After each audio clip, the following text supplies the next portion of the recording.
Theodore, Hank, and George were helping the last ship of the day into its dock. "One big last push," called George.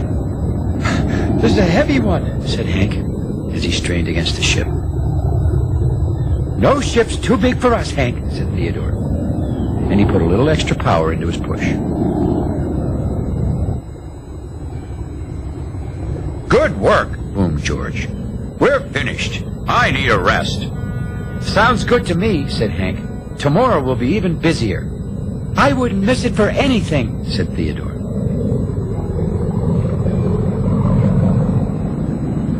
Theodore started to follow the others, but then he felt a quiet clunk deep inside his engine.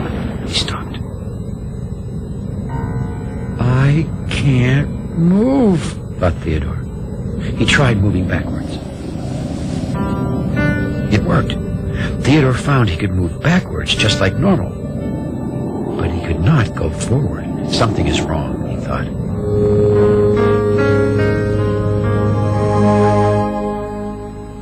Theodore did not sleep well that night. The next morning he kept hoping and hoping the problem with his engine had gone away by itself, but it hadn't. He wasn't feeling any better. Still, he was determined not to miss anything that day. "I better get to my place for the morning work meeting now," he said to himself, "before anyone sees me going backwards." Theodore quietly pulled out, backwards.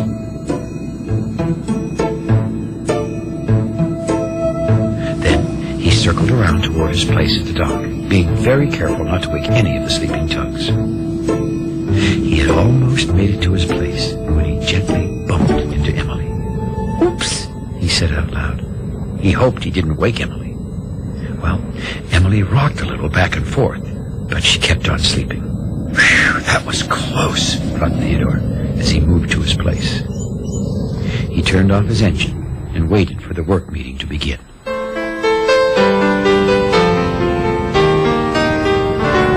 When all the tugs were awake, the dispatcher began getting out the jobs for the day. "Theodore," he said, "today you will help Barrington Barge." Theodore's toot-toot said, "Yes, okay," and inside he was especially happy. "I can do that backwards easily," he thought to himself. Theodore waited until everyone was gone, and the dispatcher turned away, and then he sailed off, backwards. Now, Theodore and Barrington are special friends and always enjoy working together. "Let's go," said Theodore, and he began pulling backwards. Well, Barrington felt confused. "Why are you moving backwards, Theodore?" he asked. "Oh, I thought I'd try a new way of pulling," answered Theodore. But actually, he was finding it hard to see where he was going. "Will we have a story today, Theodore?" asked Barrington. You see, Theodore always told Barrington stories when he moved him. It made the work seem like fun. "Sorry," said Theodore, "but I can't pull backwards and tell a story at the same time." "No story?" said Barrington. "Oh, that's too bad." Theodore felt bad, too. He loved telling stories to Barrington, but it was all he could do just to keep pulling in a straight line. When Theodore was finished, he saw Foduck waiting for him all the way across the harbor.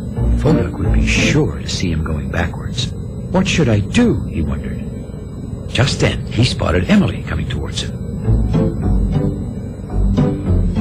"Oh, no," he said out loud. He certainly didn't want Emily to see him going backwards either. He quickly backed up behind Willie's Island. As soon as Theodore was safely behind Willie's Island, a small smile crept across his face. "I'm probably the smartest backwards-only tugboat in the whole harbor," he thought. Ding, ding, ding, ding. It was Bedford Buoy, way off in the distance, and he was dinging his bell at Theodore. "Hello! Hello!" called Bedford. He was always very excited to see his good friend Theodore. "Shh!" called Theodore.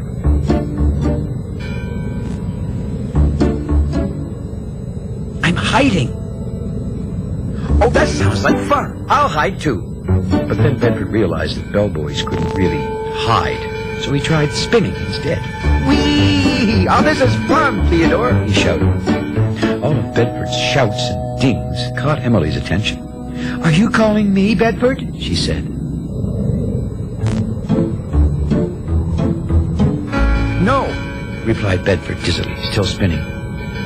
I was talking to Theodore. He's right over there. But when Emily looked,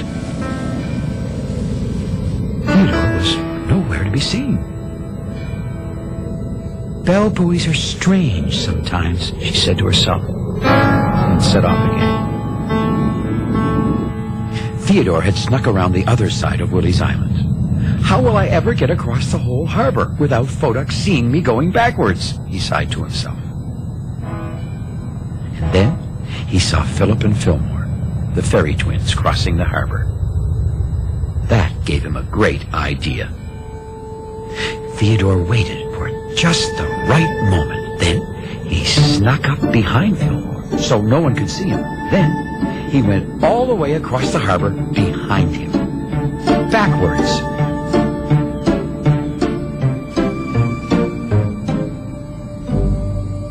There, he made it all the way without being seen by Foduck. Theodore took his place at the back of the ship and started to push. Now Theodore was actually beginning to enjoy his backwards view of the harbor. He liked the way the world seemed to move in a whole new way. It was kind of fun. Theodore, said Foduck, you're backwards. I know, Foduck, laughed Theodore. It's fun. The harbor looks different. Is everything going okay back here? Asked Foduck. Well, Theodore didn't know quite what to say. You see, everything wasn't okay. He still couldn't move forward.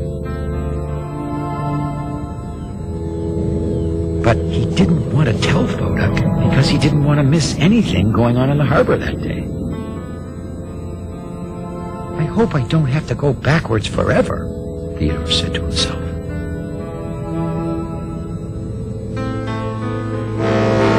And then came the last job of the day.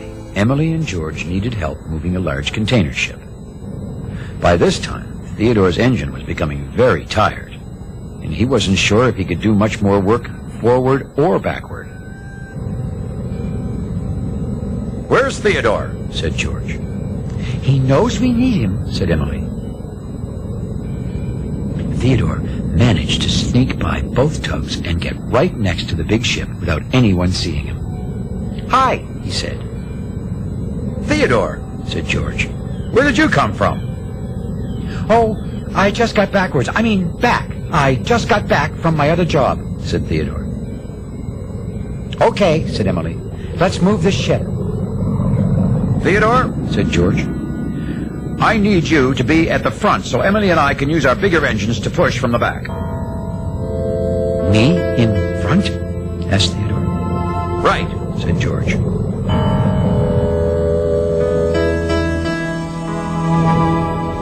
Theodore slowly took his position. Maybe they won't notice that I can't pull this way, he thought. Ready, called Emily as she and George strained to move the giant ship. Pull, Theodore, called George. Now, Theodore really wanted to help, but he couldn't. He even tried to make his engine go forward again. But that only made it feel worse. The only thing he could do was to pull backwards.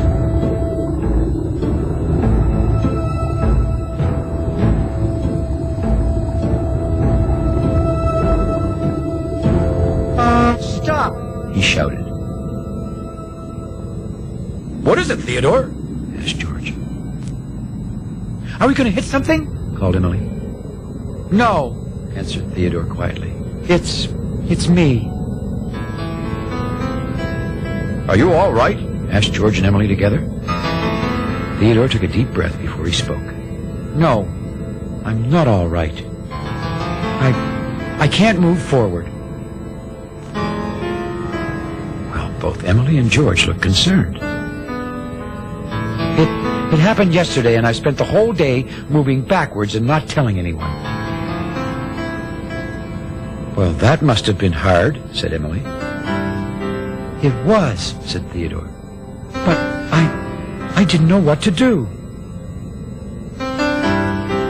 I had that happen to me once, said George. You did? asked Theodore. What did you do? Oh, I went to the repair dock, said George. Oh, they fixed me right away. Theodore was surprised. Do you think the repair dock could help me? He asked. Oh, sure. You go there now, said George. You'll be back in no time. I mean, you'll be forward in no time. I will, said Theodore. Sure you will. You won't miss a thing, said George. Great, said Theodore. Now that he had told Emily and George about the problem with his engine, he was beginning to feel better already. Sure enough, in no time, Theodore was moving forward again and ready to be back with his friends in the big harbor. Barrington was very happy Theodore was frontwards again.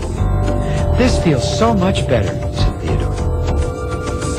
But I do feel pretty silly about hiding my sore engine. Barrington thought it was silly too, but he didn't say so. Are you all better now, Theodore? He asked. All better, said Theodore. Are you well enough to... But Barrington felt too shy to ask. To what, Barrington? asked Theodore. To tell me a story? asked Barrington finally. Sure, laughed Theodore. I'll tell you one about the mixed-up tugboat who got everything backwards.